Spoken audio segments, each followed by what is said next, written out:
as you can see, we've decided to go in here and see if they've already started the changes. If I can figure out how to get out this damn car. See if they've already started the changes at our Cracker Barrel on the inside. The outside still looks normal. Y'all, have you ever tried to get out of a Corvette? These things are low to the ground. But look, there's a lot of people in the parking lot. Either it's because they don't know or they're all curious to see what's been going on. But it is still brown outside. Hey, they haven't painted it white yet. There are still rocking chairs and there's people in the rocking chairs. It's still the old sign. So we'll see, like I said, what's going on the inside. See y'all, look. We still have all the fun stuff up on the walls and you still have the rocking chairs. I love it. They're gonna get rid of that first, I'm sure, because, you know, pitchforks, whatever.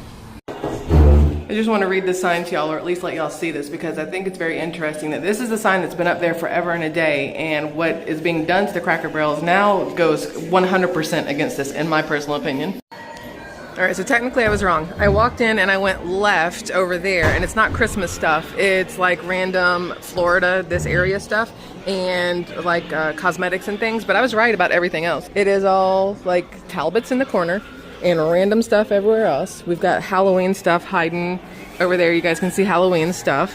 A little bit of everything. Obviously, still looks like the old Cracker Barrel, which I absolutely love. I'm not gonna love it when they change it. It's gonna suck and I won't be back. So until they do, maybe we patronize it until they do. Once it starts changing, we're done. But here's all the old candies. Look, these things will break your teeth and it's worth a broken tooth every single time. This is what I was talking about when I said that it feels like you're taking your life into your own hands every time you walk in here. All these things up on the ceiling that could fall down and break your skull, decapitate you, whatever else. Yet it makes it homey in some weird way. I will be so mad when they take that away. All right, so they do have new menu stuff, like whatever. But I was looking for Mama's French Toast, but technically it's Mama's Breakfast. You can get pancakes or French toast, but pairs well with a mimosa because they started serving alcohol here. I feel like maybe that's the first step in going downhill for family restaurants. I did order food.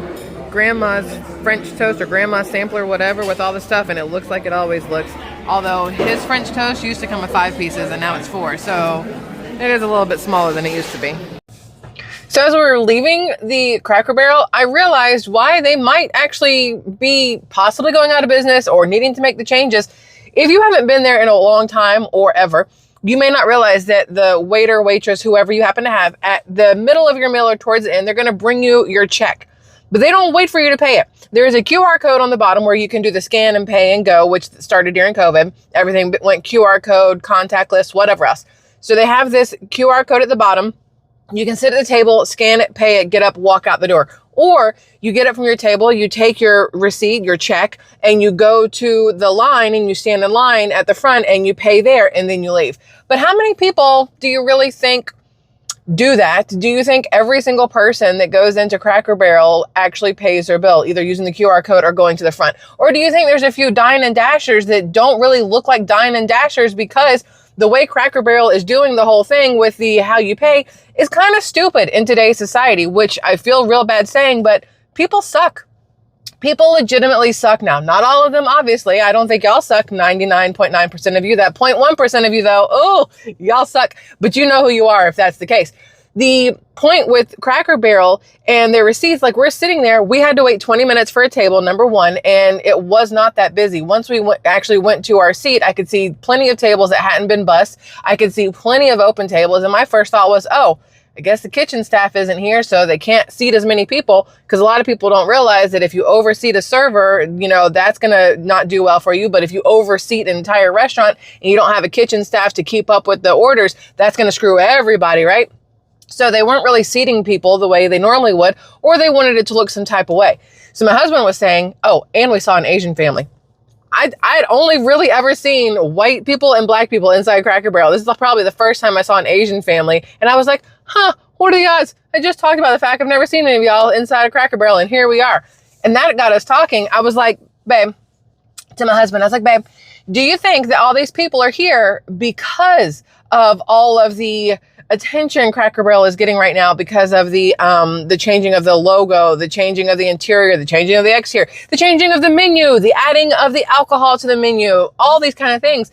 It's like people will flock to something like a train wreck or some sort of disaster. You know, people will go towards those things out of curiosity. And I'm kind of thinking of Cracker Barrel as the current train wreck disaster. And I'm wondering if it's helping them business wise make some money for all of this publicity they're getting. And yes, I'm giving them publicity, but you know, not on their behalf really. But I wonder if that's why so many people were there. The food still tasted good. The food was delicious. The French toast will always be chef's kiss. The service was great. Everything else was everything I've always remembered it. All the things on the walls, the ceilings, all of it, the slightly dirty floors, the slightly dirty bathrooms, you know what I mean. But it will change. And then my husband says to me, we're sitting there and he's cutting into his French toast after he put butter on it, because you got to put butter, and shook up that little bottle of syrup because those are the best. I wish I could have pocketed some of those. You know, I would have asked and been like, hey, can I just in my pocket take it home? No. My husband goes, I wonder if every single Cracker Barrel is going to change, or only in the blue cities. I wonder if areas like where we live, which is red, is going to be like, you can kick rocks, Miss CEO. You're not changing shit over here. If you have not been on my community post, please go check it out. The mayor of our city actually trolled the crap out of Cracker Barrel with a post that he put on Facebook. I took screenshots of it. I threw it up over on the community post. If you guys haven't seen it yet, go check it out because I think it's hilarious. There's also the trolling of it where they have Hunter Biden in the barrel and it says Crackhead Barrel instead of Cracker Barrel because obviously. But that's it.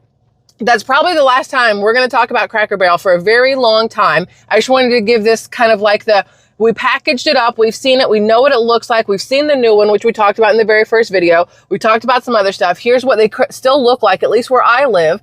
And this is why I think things may be happening the way they are. It's too easy there to play dine and dash. And I wonder how often that has been happening because they're not going to tell you. They're not going to tell you that have a not the brightest system for paying your bill, right? When it went from giving it, I don't think it ever was give it to your server. From what I remember, it's always go to the front. The QR code was the newest part, but you always took your check to the front and you paid. And while you were there, you had the option of buying the boxes of their pancake mix. You had the option of buying the syrup. You could buy all these different things, and they have like the gums and the candies, just like a checkout counter at a Walmart or something. You had all these options, but I think back in the day that people were more rule following. I don't know if that's the right word I want to use. Had morals, there we go, and ethics, and would pay their bills. We have way more dine and dashers now, especially ones who want to do it for clout on like TikTok and Instagram and all those other apps, which is just ridiculous. But either way, I have digressed and gone in all kinds of circles here. That's the end of Cracker Barrel for me, unless something new pops off and the CEO pulls her head out of her ass and decides not to continue on these changes, or there's something that pops off at our Cracker Barrel and they're like, we're not changing anything, and they, protest and there's picket signs and stuff, then I'll definitely be back for that. But until then, that's the end of the Cracker Barrel conversation. Thanks for having it with me. I love you all. Goodbye.